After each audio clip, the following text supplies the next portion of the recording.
Hey guys, it's Miskatonic here. Today we're going to be playing Crusader Kings 2, but not just any game of Crusader Kings 2. We're going to be doing what they call a Paradox Mega Campaign, where you play as a nation in Crusader Kings 2, or a ruler, I should say, and play through to the end date, and then upon the end of Crusader Kings, you bring the files over to Europa Universalis and play through to the end date of that game, and then from that you take those files and you convert it over to Victoria 2 and continue on, so forth. What's cool about these is that it really lends to storytelling in the same way that you have your nation, you go through all the trials and tribulations of 1,000 years or more of of existing, and you kind of develop relationships with other countries, like maybe you've been allied to Byzantium for 500 years and then something happens and you have to backstab them, or I don't know, it just kind of lends to drama in that sense. And I'm really excited about this just because I got into Paradox games through a mega campaign. I watched Flying MacGuffin's YouTube series. He started as Brittany in Crusader Kings 1 and became the Celtic Union, and it was a lot of fun. I just, ever since watching that, I always wanted to start my own. So, we're going to be playing in Russia. I think it's a really cool area. I think there's just a lot of potential, and it just sounds like a good idea to me. So we're going to be playing as the Duke of Kiev. Kiev's going to be the capital of our empire, probably the entire series, at least through Crusader Kings 2 it will be. And what I have to do, unfortunately, is ruler design, because this guy is actually Norse right now. So we're going to change him over to Russian, and coat of arms is going to change anyway. Change his culture to Russian as well. His religion, we are going to start as the Slavic pagan religion. It is my intention to fully convert to Orthodoxy as soon as possible. I would prefer. I just can't really see a Russian state not being Orthodox, in the long term. So that's going to be a goal of ours. It should be interesting because I've never, even in my own private games, I've never converted from a pagan religion to a organized one. So I'm not really sure how that process works. So that'll be interesting to try to figure out. Anyway, let's change his name. Need to give him a proper Russian name.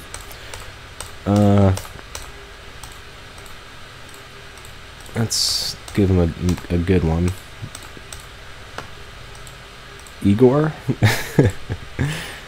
How about Vladimir?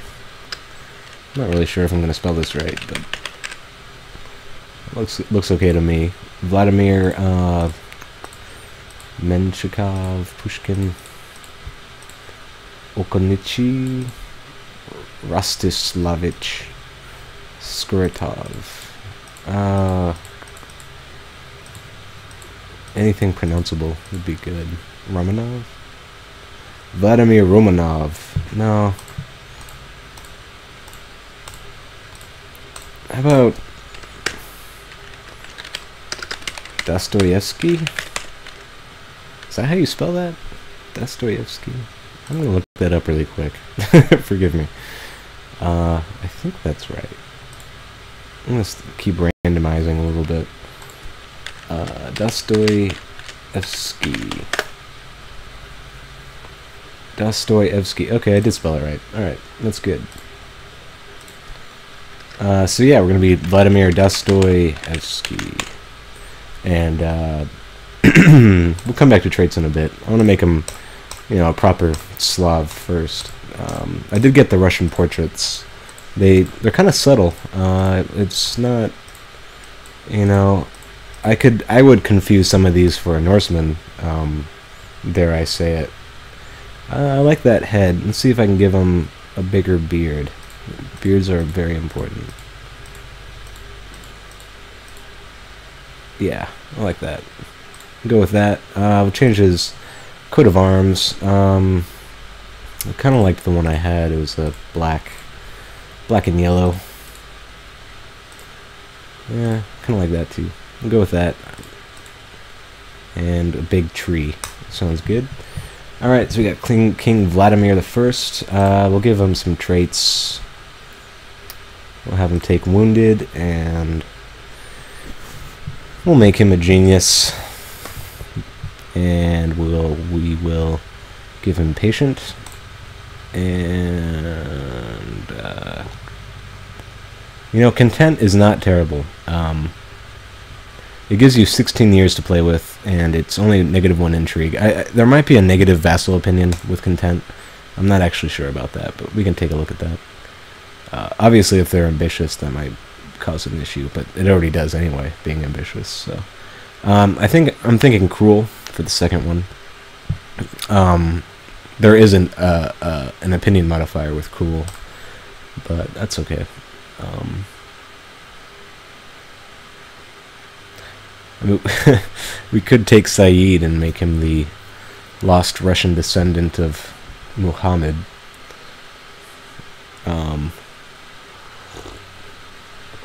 Gameplay-wise, I think it's just an opinion modifier with Muslims, which I'm probably going to be holy warring anyway. So we'll leave him being just a normal mortal. So the traits look okay. Might round his diplomacy up to 11, bring him up to 25. All right, so we got King Vladimir the Dostoevsky dynasty, and we're going to be playing as the Duke of Kiev, or soon to be Kiev. This is the Norse name still. So let's get in. As far as expansion goes, and at least in Crusader Kings 2, and it's actually true with most of them, for a mega campaign, you're actually struggling not to get too big, because, you know, if you get too big too early, you're just going to steamroll through the rest of the game, so it's not going to be fun. You want to have a rival, or a few rivals, you know, throughout the game, and for Russia, I'm inclined to actually form the empire. You know, maybe even going so far as to take Tartaria. And you might be thinking, well, that's a lot. Like, you know, you just said don't expand too much, but you're talking about taking all of this. And that's true, but I've never fought the Mongols before. And I'm worried that when they do come, it's going to be way too close to historical, and I'm going to get steamrolled and just lose, you know, Kievan Rus completely. So, I'm inclined to put up a fight by doing that. And, you know, I like the de jure Russia borders, you know, including Tartaria. I like de jure Russia. I think it's interesting. So I'm thinking about doing that. My other consideration was just forming the Kingdom of Rus and just making a mega kingdom, not going up to the empire level. What's cool about that is that you get de jure drift in kingdoms. So if I took over duchies as the Kingdom of Rus, eventually these kingdoms would be phased out into the de jure Kingdom of Rus, which I thought is kind of cool. And but I don't know, it's fun being emperor, so I might just do that. Anyway, let's get started. Our ambition, you know, pretty generically will be getting married. I'll take a look at that in a second. No, actually, I'll do that now. She might be a good spy master, so let's get that taken care of. We want women, searching all who are not married, and yes to my religion. And, you know, this might be the one. She's absolutely perfect in every way, except for not being a genius, but it's, you know, you can't ask for too much. We also have a genius Slavic Bohemian. She's a priestess. I'm not sure what inheritance is like with that, but I think it would be okay. You do get more prestige loss for marrying a priestess, so that is something to consider.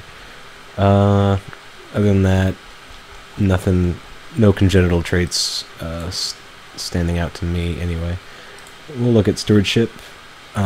This woman is always in the game. She's really good. The only problem being that she's 65 and Norse.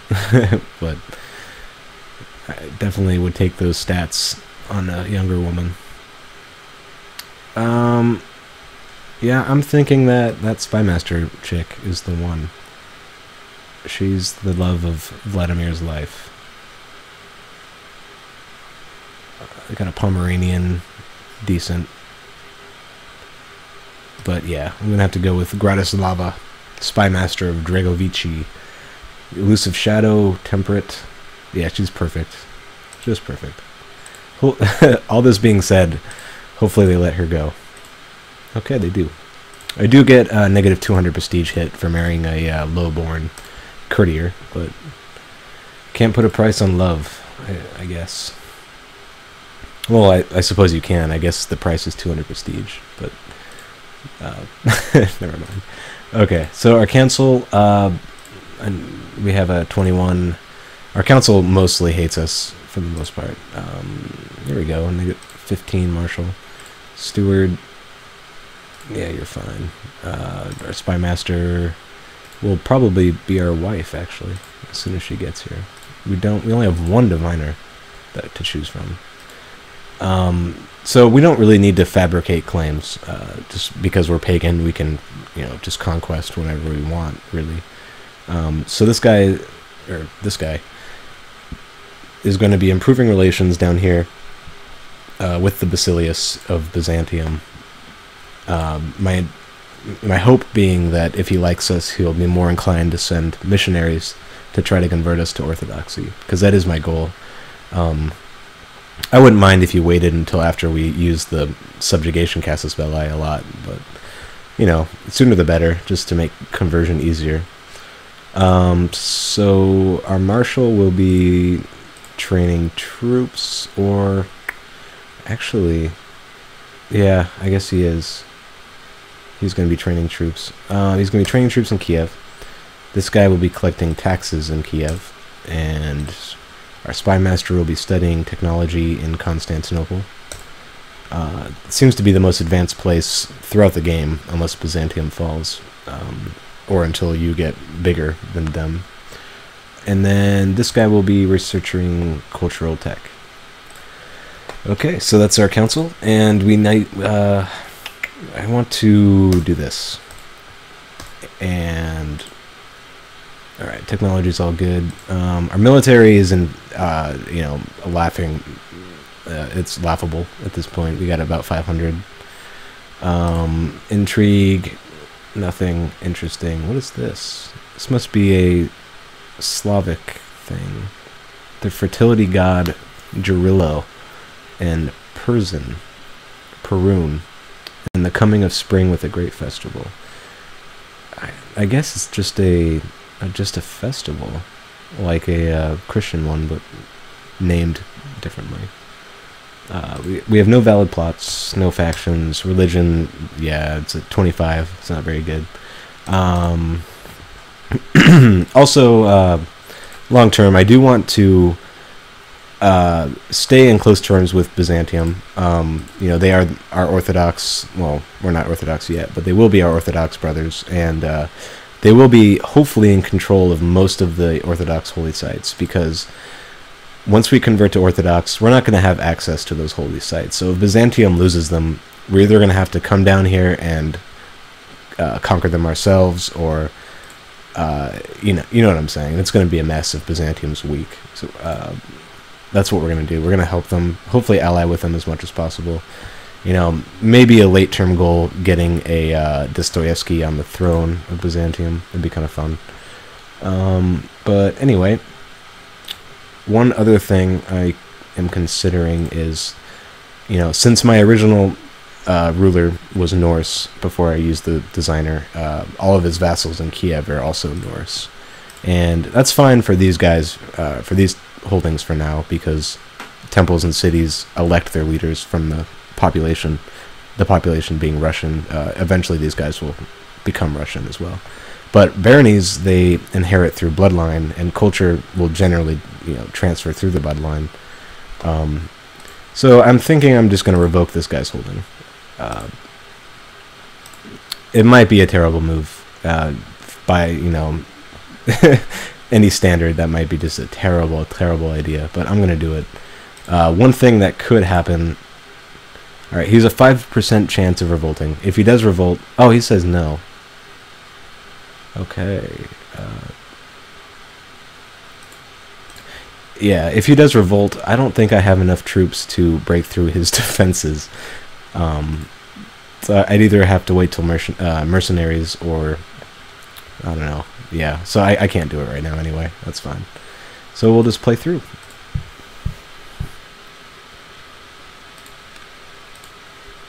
And hopefully get our wifey. Let's speed this up a bit. Alright, so we got married. I'm going to take the prestige because, it gives us half back of what we lost just marrying her. And for an ambition, I don't care about these. I'm going to have enough kids as it is. I'm going to become the king of Ruthenia.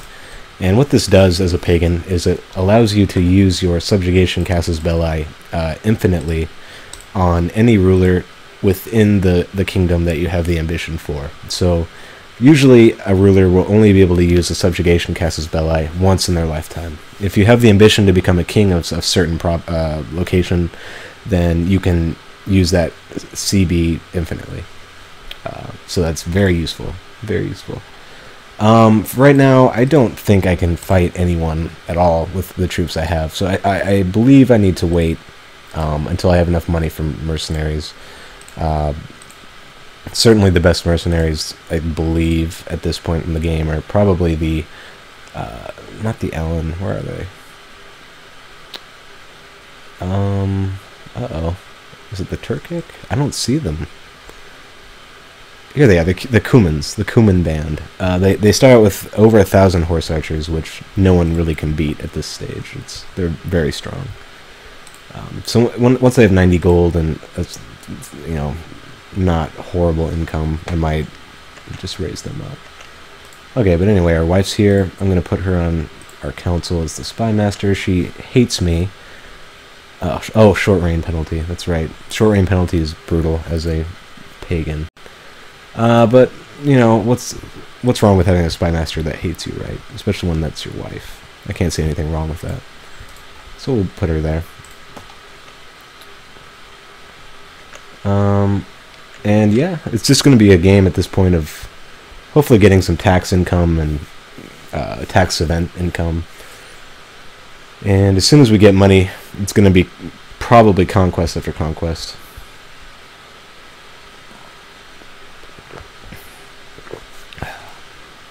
And hopefully these guys actually win their revolt because they are Slavic, Russian, and they're a part of the Ruthenia kingdom. So I will need these provinces at one point.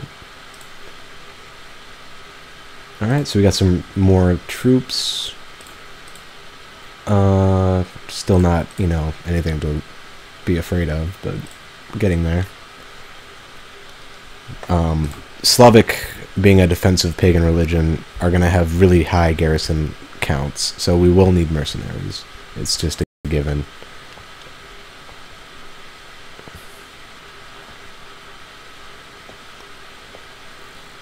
Alright, so the Orthodoxy head of religion does like us more.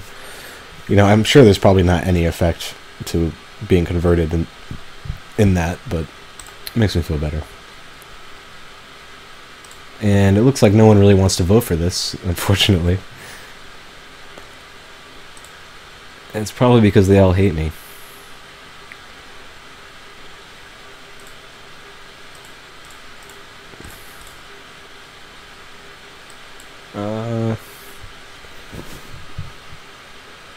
Wow.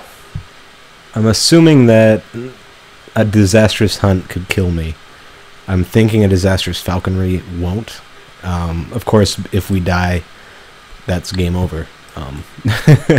So I'm going to go for this. The falconry one. Alright, so I got diplomacy modifier for the end of the game, till the end of the game. That's good, that's good. I've never seen that event before. Yeah. But anyway, I think I might cut the video here. This has been the beginning of my mega campaign as the Duke of Kiev. Our goal being survive the Mongols, I guess. Maybe forming an empire or something. But anyway, I hope you enjoyed it, and thanks for watching.